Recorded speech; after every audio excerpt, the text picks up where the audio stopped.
मैं पीलीभीत के बीसलपुर में मौजूद हूँ और आज यूपी बोर्ड का जो रिजल्ट है निकल आया है। जिन छात्रों ने मेहनत की उनकी मेहनत के आधार पर उनको ये स्थान हासिल हुआ है। जो ही परीक्षाएं समाप्त होती हैं सबसे पहले छात्रों के मन में उसके बाद ये चिंता रहती है कि उनका एग्जाम में क्या स्थान रहने वाला है। तमाम जो छात्र छात्राएं हैं वो लगातार परीक्षा वाले दिन का बेसब्री से इंतजार करते हैं, उत्सुक रहते हैं, काफी चिंतित रहते हैं। लेकिन जो मेहनत करता है कभी विफल नहीं होता, सफलता उसको मिलती है। इसी क्रम में आज हमारे साथ बीसलपुर के छात्र अमन गंगवार मौजूद है, जिन्होंने पूरे यूपी में 7th रैंक लाकर टॉप किया है। बाकायदा विज्ञान और गणित जैसे कठिन विषय में 100 में 100 नंबर लाकर उन्होंने एक कारनामा कर दिखाया है। अमन गंगवार मेरे साथ मौजूद है, जानेंगे किस प्रकार उन्होंने ये सफलता अर्जित की, कैसे उन्होंने तैयारी की, कैसे इस पायदान तक पहुंचे। बेटा, सबसे पहले आपको बहुत बहुत शुभकामनाएं। धन्यवाद। अपना नाम बताएं। अमन गंगवार। सबसे पहले ही बताइए, आपकी जो सफलता है इसमें किसका सबसे पहले ज्यादा योगदान मानते हैं? ये जितने भी सब लोग हमारे आसपास में रहते हैं सभी का कुछ ना कुछ योगदान रहता है। कुछ हमें जो ज्ञान की बातें बताते हैं, जो हमारे पेपर में आएगा उस बारे में बताते हैं, तो कुछ ऐसा बताते हैं जिससे मतलब हमारी सहायता मिलेगी पेपर देने में और मतलब उसको मतलब हल करने में। कि अगर कुछ होता है कभी कभार ऐसे हमारे सामाजिक विज्ञान के प्रश्न आ जाते हैं कि जिनको हमें कुछ सोच समझ के लिखना होता है, ऐसा नहीं कि रटे रटाया के लिख दिया वहाँ पर जाकर। हमें अपनी क्षमता से अपनी सोच समझ के लिखना होता है। तो हम सब कुछ अपने आसपास से सीखते हैं। तो इसमें हम सबसे ज़्यादा योगदान सभी को देना चाहेंगे जितने हमारे आसपास में लोग रहते हैं। हमारे भाई बहन हैं, हमारे दोस्त हैं, तो कुछ ना कुछ वो भी बताते हैं। हमारे अध्यापक लोग भी हैं, हमारे कोचिंग के सर भी हैं, जैसे हमारे एक प्रेमपाल सर हैं, हमारे एलन सर हैं और हमारे इंग्लिश के टीचर हैं शशिकांत सर। कुछ ना कुछ हमें मोटिवेट करते रहते थे हमेशा। कुछ ना कुछ हमें मतलब कहीं गलत राह पे भटकने नहीं देते थे। हमें हमेशा विषय के बारे में बताते थे और साथ साथ में ऐसी भी बातें बताते थे जिससे हमें कि पेपर करने में सहायता मिली। हमें कॉपी भी बताते थे, कौन सी कॉपी लिखना है, कि वहाँ पे कैसे व्यवहार करना है, किसी भी टीचर से हमें बदतमीजी नहीं करनी है, मतलब पेपर आराम से करना है। किस तरह आपने तैयारी शुरू की? तैयारी थी कि शुरू शुरू मतलब हमारे 10th में आए थे, शुरू में तो खेल कूद रहा हमारे साथ में। हम जून तक तो हमने ऐसे गुजार दिया, हमने ज़्यादा मतलब पढ़ाई पे फोकस नहीं किया। उसके बाद हमने कहा कि मतलब तैयारी करनी है अच्छे से। हमारे सर भी कहते थे कि अब तैयारी कर लो, हो सकता है स्थान आ जाए। तो हमने तैयारी की, हमारे सर लोग कहते रहते थे। तो हमने फिर ऐसे ही हमारे जुलाई अगस्त से हमने थोड़ा रूटीन बनाना प्रारंभ किया। उसके बाद मतलब जब पेपर से 5-6 महीने पूर्व जब पहुँचे थे तो हमने मतलब एक कुछ ना कुछ रूटीन बना लिया कि स्कूल थोड़ा कम जाना है और मतलब पढ़ाई की ओर ज़्यादा ध्यान देना है। तो लगभग जितना भी समय मिलता था हम लोग कोचिंग से आए तो थोड़ा देर कोचिंग का काम कर लिया, गणित निकालने लगे, विज्ञान निकालने लगे और मतलब पढ़ाई हर विषय पढ़ने लगे। ज़्यादा करके यूट्यूब से वीडियो देख लेते थे हम, हर विषय की यूट्यूब में मिलती है। गणित तो हमारे सर प्रेमपाल सर हैं, उन्हें गणित ऐसी करा दी थी मतलब आपको मतलब कहीं से कहीं सवाल आ जाए हम आराम से कर लेंगे। गणित की हमें कभी कोई प्रॉब्लम ही नहीं थी, लेकिन फिर भी हमने एक बार मतलब कि पेपर से कुछ दिन पहले हमने थोड़ी बहुत देख ली थी और पूरा पेपर हमारा तभी 100 में 100 हुआ है। वो जिस प्रकार आपने मेहनत की, तैयारी की, उसके बाद जो एग्जाम हुआ, अमूमन छात्रों को एग्जाम के बाद ये फिक्र रहती है कि उनका स्थान कैसा रहेगा।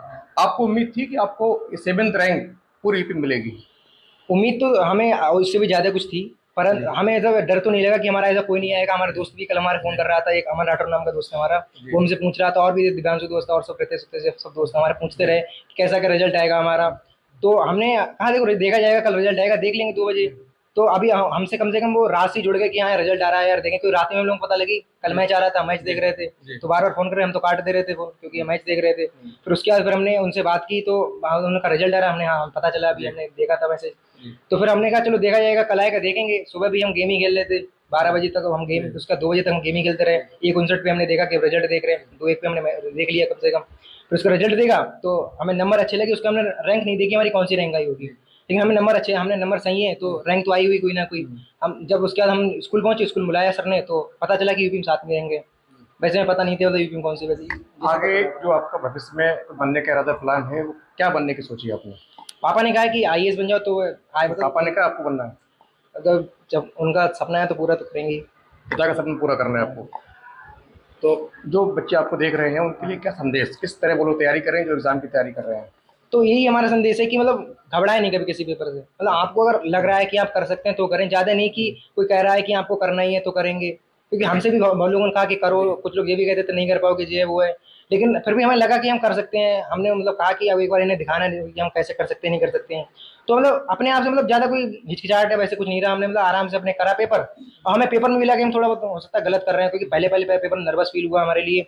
तो हमें लगा हिंदी का पेपर थोड़ा मतलब हल्का सा थोड़ा बेकार हो गया है, लेकिन फिर भी उसमें अच्छे खासे नंबर 97 नंबर आए थे।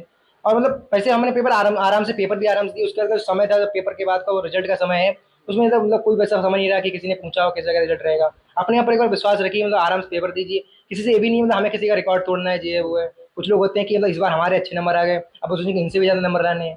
तो अगर मतलब किसी की 99% आ गए, उससे ज़्यादा क्या लाएंगे आप? 100% किससे ज़्यादा लाएंगे? तो मतलब कभी वो मत एक छात्र को किस प्रकार से कितने घंटे अमूमन पढ़ाई करनी चाहिए? अमूमन मतलब हमें लगे कि हमें पढ़ना है, जैसे एक सीमा होती है। जी। हमने जैसे बहुत देर गेम खेली है तो हमें भी लगता है भाई बहुत देर हो गया, गेम सिर में दर्द हो रहा है, जी। अब नहीं खेलेंगे। जी। तो हम तभी मतलब पढ़ाई, मतलब इसलिए पढ़ाई मतलब कम से कम लगभग 3-4 घंटे हम पढ़ाई कर लो।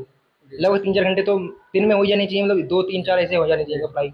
वैसे भी मतलब कुछ ना कुछ तो दिन में ऐसे नहीं होता कि मतलब कुछ हमें सीखना है। हमारे अंदर एक इच्छा होती है कुछ ना कुछ सीखे, नया सीखें। तो हमें हर विषय में कुछ ना कुछ नया सीखने को मिलता ही है।